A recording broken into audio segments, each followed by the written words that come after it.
भगवान गणपति की वंदना, गुरु की वंदना, परम पूज्य स्वामी जी महाराज के चरणों में बार बार नमन। प्रेम से अपने अपने गुरु का नमन करें और एक बार अपने हृदय में अपने गुरु का दर्शन करके बोलिए जय गुरुदेव। आदरणीय सज्जनों, भगवान की कृपा जिस रूप में आपकी आस्था हो, उस रूप और स्वरूप का ध्यान करके परमात्मा का चिंतन करें, अपने गुरु का चिंतन करें। गुरु की कृपा आप पर बराबर होती रहेगी। ये अनमोल मनुष्य शरीर भगवान की कृपा से आपको मिला है। इसको जीवन में भक्ति, प्रेम, आनंद, अनुराग ये हृदय में आप पैदा करें। जब तक आपके हृदय में प्रेम नहीं होगा, आनंद नहीं होगा, अनुराग नहीं होगा, तब तक भक्ति की प्राप्ति नहीं होगी। भक्ति भी जो है संत महात्माओं के द्वारा मिलता है। जब आप संतों महात्माओं की कृपा लेते हैं तभी आपको हृदय में भक्ति आता है। जीवन कैसे जिया जाए, भगवान की कृपा में जीवन जिया जाए तो सबसे अच्छा है। अच्छा, कृपा भी उन्हीं की है, बिना उनकी कृपा के आप जीवन में कुछ नहीं कर सकते हैं। इस मनुष्य शरीर में छोटा सा उदाहरण आप देखें कि ये जो हवा चलती है, इस हवा को आप देखते नहीं हैं, लेकिन हवा हमेशा आपके साथ रहती है और इसी के द्वारा ऑक्सीजन प्राप्त करके आपका जीवन चलता है, लेकिन हवा को आप देखते नहीं हैं। Who has seen the wind? Neither I nor you। किसी ने कहा हवा को किसने देखा? ना हमने देखा है ना आपने देखा है, लेकिन हवा के बिना जीवन आपका संभव नहीं है। हवा आपके साथ ही चलता रहता है। उसी तरह से इस शरीर में भगवान का वास होता है। इस शरीर को जब तक जीवित है तब तक यह शिव का स्वरूप है, और जब इससे जीवात्मा इस शरीर से निकल जाती है तो ये शव हो जाता है। एक मोटी बात आपसे कहना है कि आप गृहस्थ धर्म में ईमानदारी से रहें, शाकाहारी रहें। आपके भाग्य में, आपके कर्म में जो है वो आपको मिलेगा। एक बार हमारे परम पूज्य स्वामी जी महाराज ने एक कथा सुनाई। सत्संग में बड़े ध्यान से अपने मन, बुद्धि और चित्त को एकाग्र करके आप लोग कथा को सुने, क्योंकि सत्संग का महत्व आप ये जानिए कि आप पुण्य करेंगे, सेवा करेंगे, धर्म करेंगे, परमार्थ करेंगे तो आपके प्रारब्ध में एक पूंजी बनेगा और वो आपके समय पर काम आएगा। ये मनुष्य शरीर, जब आप ये किराए के मकान को छोड़ देंगे तो जो आप कर्म किए हैं वो हिसाब करता कर्म से आपका हिसाब करेगा और इस हिसाब से आपको मनुष्य शरीर देगा, या आप कुत्ते, भेड़, बिल्ली, बकरी भी आप चले जाएंगे। तो परम पूज्य स्वामी जी महाराज ने एक बार, हमारे स्वामी जी ने एक कथा सुनाया कि कुछ किसान भाई थे, उनके खेत पकने वाले थे। खेत पकने वाले थे, तब तक उसी गांव में एक महात्मा, एक फकीर आ गया। गांव की एक बैठक हुई तो ये हुए कि एक महात्मा, एक फकीर, एक संत आए हुए हैं। वो ये बता देंगे कि किसके खेत में कितना पैदावार होगा, किसकी किस्मत में, किसकी मुकद्दर में कितना पैदावार लिखा हुआ है, वो निश्चित है, वो महात्मा जी बता देते हैं। तो युवा, अच्छा ठीक है, एक कॉपी लाओ, एक डायरी लाओ और सब लोग आओ, अपना अपना नाम लिखाओ, महात्मा जी बता दें। तो महात्मा जी के पास डायरी आई, महात्मा जी ने सबका नाम लिखा, ये इनका नाम, ये इनका नाम, ये इनका नाम। तो आपके इतना मन, आपके भाग में इतना मन, आपके इतना मन, आपके इतना मन, आपके इतना चावल, इतना जो है कहने का मतलब गेहूं, इतना मक्का, इतना तुअर, इतना चना, इतना मटर, महात्मा जी ने लिख दिया। तो लिख के चले गए। बोले जब फसल पक जाएगा तो मैं हिसाब करने आ जाऊंगा। तो उस गांव में दो चोर थे। उन्होंने कहा कुछ नहीं, कोई हिसाब किताब नहीं होता। जो जितना जुटा ले इधर से बेईमानी से, चोरी से, छल से, कपट से, वो सब उसके माल उतना उसके पास आ जाता है। ये कहीं कोई हिसाब उसाब नहीं होता। जो जितना सबल है, जो जितना प्रबल है, बोले जिसकी लाठी है उसकी भैंस है, ऐसा कुछ नहीं होता। अच्छा चलो भाई ठीक। तो वो दो चोर क्या किए, जब फसल कटा तो 2 गट्ठर इसके खेत से, 2 गट्ठा उसके खेत से, 2 गट्ठा उसके खेत से चोरा चोरा करके ला के घर पे रख लिए। और जब रख लिए, जैसे ही मार मोड़ करके तैयार हुआ, वैसे महात्मा जी आ गया। ये हुआ कि महात्मा जी तो आ गए। बोले ठीक है आ गए तो कोई बात नहीं, हिसाब करता है, हिसाब करेंगे। महात्मा जी ने बोले आप लोग मार मोड़ के अपना नाप नूप के सब रखो, फिर आप डायरी खोलते हैं, हिसाब देखते हैं। गांव की सभा बैठी, वो महात्मा तो तत्वदर्शी, वो डायरी निकाले तो बोले ये राजा राम को 200 मन तुअर, बोले हमारा जितना हुआ। तो बोले इनको 40 मन, बोले हाँ इतना हुआ। तो बोले वो राम केवल को 80 मन, बोले हाँ उतना हुआ। तो वो 2 चोर भी बैठे उसमें, उनका हुआ, इनका 25 मन। चोर बोले हाँ महाराज 25 ही मन हुआ। बोले इनका 30 मन, बोले 30 ही मन हुआ। चोर बड़े चिंता में कि इतने चोरी किया हमने, इसका गेहूं उठा के लाया, उसका तुअर लाया, उसका मटर का चुराया, रात भर चोरी करते रहे, आई महात्मा जितना लिखा उतना ही हुआ। वो कहाँ चला गया सब चोरी जो हमने किया। दोनों चोर बोले महात्मा से एकांत में मिलना पड़ेगा, इसका रात पूछना पड़ेगा कि हमने मेहनत किया क्या हो गया। तो महात्मा जी से मिले, उनके पैर पर गिरे, बोले महात्मा जी एक बात पूछना है, समाज में पूछ नहीं सकते, हम लोग चोर हैं, थोड़ा एकांत में पूछेंगे। बोले पूछ लो भाई। बोले महात्मा जी ये बताइए कि आपने हमारे भाग्य में, हमारे किस्मत में, हमारे तकदीर में कितना लिखा। बोले तुम्हारे 25 मन, आइए तुम्हारा जो है 30 पे 30 मन।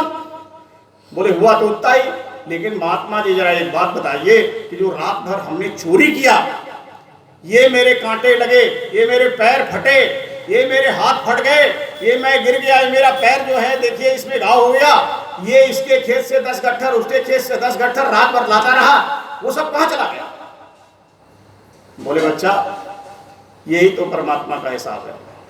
तुम्हारे भाग्य में, तुम्हारे किस्मत में, तुम्हारे मुकद्दर में जितना लिखा है उतना ही मिलेगा।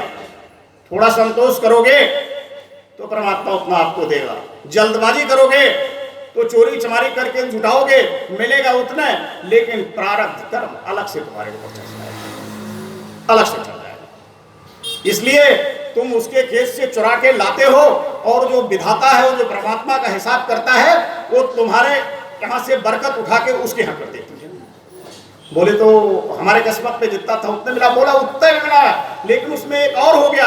अब तुम ये 25 मन अनाज में तुम्हारा साल भर खर्चा चलता था, लेकिन तुम्हारे चोरी करने से तुम्हारी बरकत चली गई। अब ये 25 मन तुम 6 महीने में खा जाओगे। 6 महीने बोले ये 6 महीने भीख मांगते फिरोगे, इधर उधर खर्चा लेते फिरोगे। बोले तो महात्मा जी क्या करें। बोले तो ईमानदारी से रहो, मेहनत से रहो। ये मनुष्य शरीर है, सेवा धर्म परमार्थ है, ईमानदारी से आप कमाओगे, उसमें से एक भी रुपया सेवा धर्म परमार्थ में खर्चा करोगे तो आपको बरकत मिलेगी। बरकत एक देवता है। परम पूज्य स्वामी जी महाराज ने एक बार सत्संग सुनाते हुआ कहा कि बरकत एक देवता है। वो ऐसा देवता है कि थोड़ी कमाई भी आपके यहाँ है तो खुशहाली आ जाएगी, आप अमन चैन से रहोगे।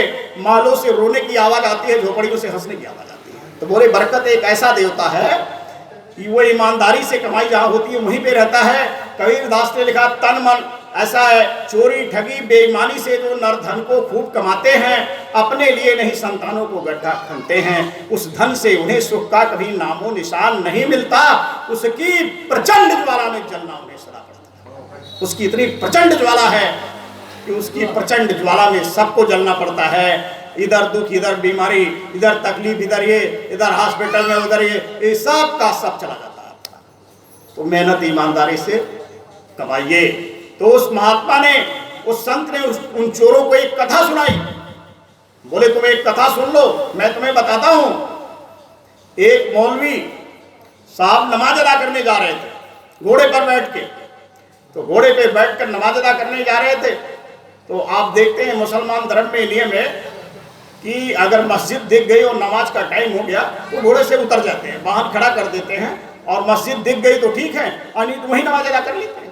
तो एक मस्जिद दिखा, मौलवी साहब ने कहा कि हम जरा घोड़ा यहीं पे छोड़ देते हैं और नमाज अदा कर लेते हैं। उनके दिमाग में आया घोड़ा कहीं चोरी ना हो जाए। तो एक किसान अपने खेत में हल जोत रहा था। हल जोत रहा था तो मौलवी साहब बोले इसी को बोल देते हैं कि हमारा घोड़ा थोड़ी देर देखना, अभी हम मस्जिद से इबादत करते, खुदा के परमात्मा की इबादत करके नमाज अदा करके आ जाते हैं। बोले ठीक है। किसान से बोले कि ऐसा है महात्मा जी, आप हमारा घोड़ा थोड़ी देर के लिए देख लेना, मैं अभी आ जाता हूँ नमाज अदा करके। बोले ठीक है, अच्छी बात। नमाज अदा करने के लिए गए।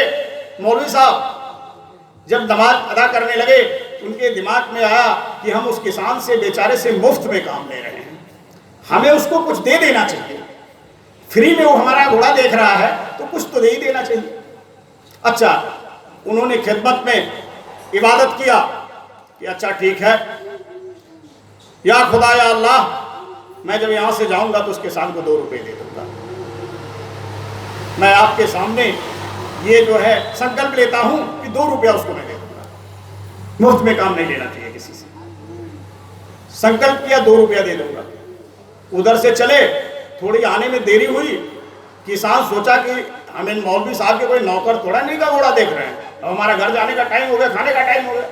घोड़े के पास गया तो आप देखते होंगे घोड़े के ऊपर बैठने के लिए एक चद्दर उड़ाया जाता है। बड़ा बहुत बड़ा नहीं होता लेकिन बड़ा कीमती होता, बड़ा सुंदर होता। उसने चद्दर खींच लिया किसान ने, बोला हम चद्दर ही लेके चले जाते हैं। चला गया, रास्ते में देखा कि चद्दर बड़ा छोटा है, ये न बिछाने के काम न ओढ़ने के काम है, तो बड़ा सुंदर, लेकिन अपने किसी मसरफ का, किसी काम का नहीं दिख रहा है ये। तो रास्ते में एक दुकान पड़ी, तो सोचा बेच देते हैं, कुछ मिल जाए। एक कपड़े साहूकार की दुकान पर गया, साहूकार से नमस्कार किया, बोले एक चद्दर आप खरीद लेंगे? बोले दिखाओ। बोले अपने भी किसी मसरफ का तो है नहीं है, लेकिन कभी कोई ग्राहक आ जाए, ये तो घोड़े का चद्दर है, तो कीमत तो इसकी ज्यादा है, ये 50 रुपए में मिलता है, लेकिन अपने मसरफ का नहीं, मैं 2 रुपए दे सकता हूँ इसका, अगर 2 रुपए तुम ले लो तो बेच दो। किसान ने सोचा अपने मतलब की नहीं तो 2 ही रुपए ज्यादा है, 2 ही दे दो, रख लो।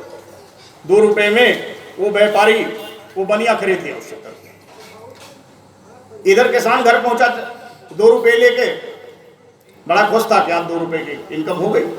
उधर जब मौलवी साहब आए तो बड़ा दुखी, बोले या अल्लाह, या खुदा, मैंने ये संकल्प लिया था कि 2 रुपए इस किसान को मैं दे दूंगा इस घोड़े के देखने के बदले में, लेकिन वो तो बेचारा चला गया, मैं उसका घर भी नहीं जानता कहाँ। जब घोड़े के पास गए तो देखे वो चद्दर ही नहीं। बोले बड़ा गड़बड़ हो गया, ये चद्दर भी चला गया, पता नहीं कौन ले गया, चलो कोई बात नहीं। बोले चद्दर कहीं खरीद लेंगे। उसी मार्केट से घोड़ा लेकर जब मौलवी साहब चले तो उसी दुकान पर मौलवी साहब के रुक गए। बोले कि ये घोड़े के कोई चद्दर है क्या आपके पास? बनिया कहा देखिए भाई, हम घोड़े का कोई चद्दर बेचते नहीं, क्योंकि इधर घोड़े के व्यापारी नहीं है, घोड़ा वाला है नहीं। अब आप कोई बड़े आदमी दिखते हो तो हमारे पास चद्दर नहीं है। हाँ, एक पुराना चद्दर है तो बड़ा अच्छा, लेकिन एक आदमी अभी बेच कर गया, तो अपने को कोई मुनाफा नहीं लेना है, 2 रुपए में मिला है, पूंजी निकल जाए 2 ही रुपया दे दो, उठा ले जाओ। वो देखा तो मेरी चद्दर। बोले कहाँ मिला? बोले अभी एक किसान अभी इधर से जा रहा है, हेलो बैल लेके 2 रुपए में बेच गया हमारे पास। 2 रुपए दिया और उस मौलवी ने चद्दर को खरीद लिया। भगवान के सामने, अल्लाह के सामने, रब के सामने, खुदा के सामने मत्था टेक कर रोने लगा। बोला या परमात्मा, या खुदा, तेरी कृपा बहुत बड़ी है, मुझे 2 ही देना था और उसे 2 ही मिलना था, तो मेरे जेब से 2 ही रुपया गया और उसे 2 ही रुपया मिला। लेकिन गोधन, गजधन, बाजधन और रतन धन खान, और जब आए संतोष धन सब धन धूरी समान। अगर थोड़ा सा इंतजार किया होता, थोड़ा सा समय दिया होता, तो ये 2 रुपया उसके ईमानदारी का मिलता, मेहनत का, परिश्रम का, हक का, हलाल का 2 रुपया मिलता। वो जो खाता उसके बाल बच्चे सुखी रहते, थोड़ी सी जल्दबाजी किया तब भी मिला उसको 2 ही रुपया, लेकिन चोरी में उसका नाम अलग लिखा गया, प्रारब्ध उसके ऊपर अलग चढ़ गया, उसका कर्म उसको अलग भोगना पड़ेगा, लेकिन मिला उसको कितना? 2 ही रुपए। तो ये अनमोल मनुष्य शरीर है, क्षण भर के लिए मिला है, कब आपका बुलावा आ जाए कोई नहीं जानता है। लिखते हैं कबीर साहब, रे मन मुसाफिर अरे निकलना पड़ेगा, अकाया कुटे खाली करना पड़ेगा। रे मन मुसाफिर जय मां